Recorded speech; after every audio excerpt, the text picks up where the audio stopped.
So the Human Genome Project was a 13-year project coordinated by US Department of Energy and the National Institute of Health. During the early years of Human Genome Project, even the Wellcome Trust of UK became a major partner. Additional contribution came from Japan, France, Germany, China and other countries. The project was completed in 2003. And now this whole information, whenever a genome project is successfully finished, then what will happen? Imagine if the Human Genome Project gets completed, then what will happen is the knowledge about the effect of DNA variation among individuals can bring a revolutionary change in diagnosing diseases, treating the diseases, and a time will come that we will even prevent thousands of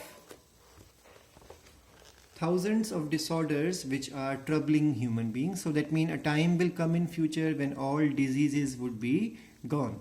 And besides providing clue to understanding human biology, learning about non-human organism DNA sequence can lead to understanding of their natural capabilities that can be applied towards solving challenges in the healthcare, agriculture, energy production, environmental remediation. Now, what is environmental remediation? Imagine a disaster has occurred. There was a ship carrying oil, and this ship caused some leakage somewhere in this ship. And as this leakage reached the sea surface, it will start causing the formation of a thin layer of oil on the surface of the sea. Reason oil is lighter than the water. So what will happen now? This oil will cause gas exchange impossible. Aquatic animals would be in problem, in danger. Aquatic life of organisms living, that means plants as well as animals, would be in problem. So how to solve this environmental problem is called as environmental remediation. Remedy, to finding the remedy or treatment, or to how to rectify something or to correct something.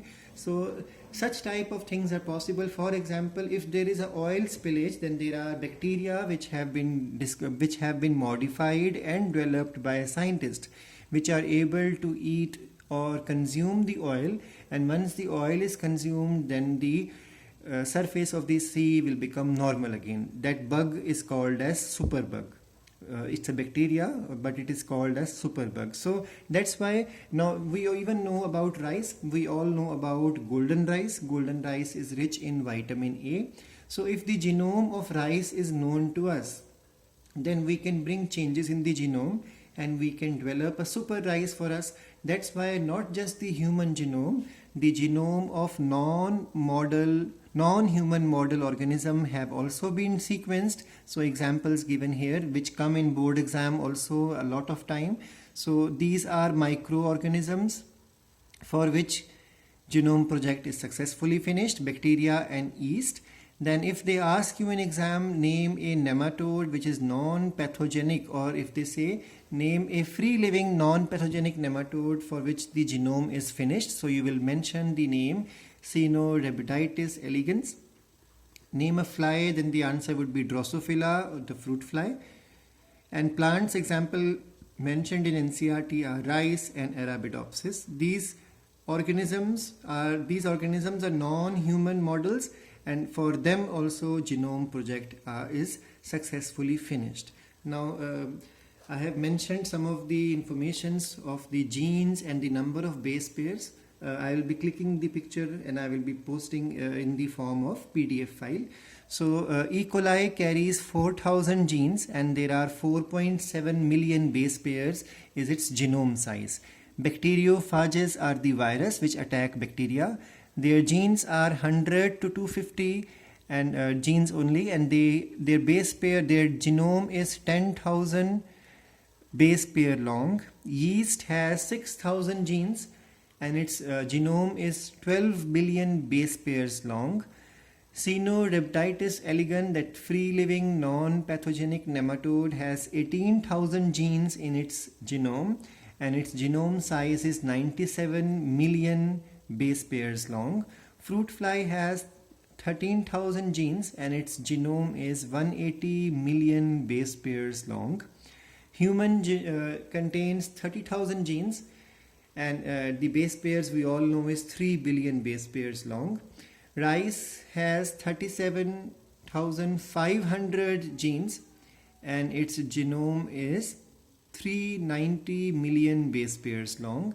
And Arabidopsis has, so these are all names given in the book, that's why I thought I should mention these things.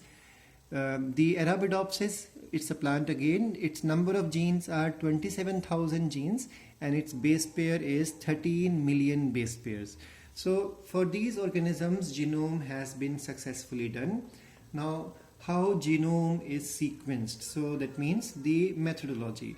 So the methods involve, there are two methods possible for genome to be fully understood. One method is to approach only the genes which are expressed, that means only those portions of genome which are expressed in the form of proteins, or you can say the working portion of genome, and that which expresses RNAs, and it is called as expressed sequence tags or ESTs. So first method is to identify only working genes, and it is called here as EST, expressed sequence tag method.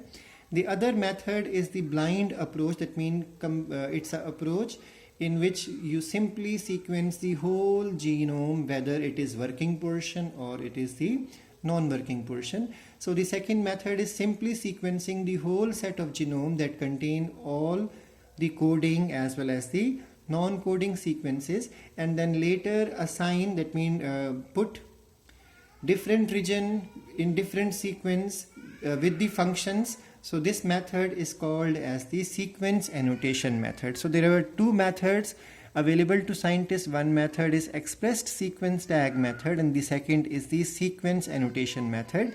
So scientists had a confusion which one to go for, but finally they went for sequence annotation, that means going for both working portion as well as for the non-working portion.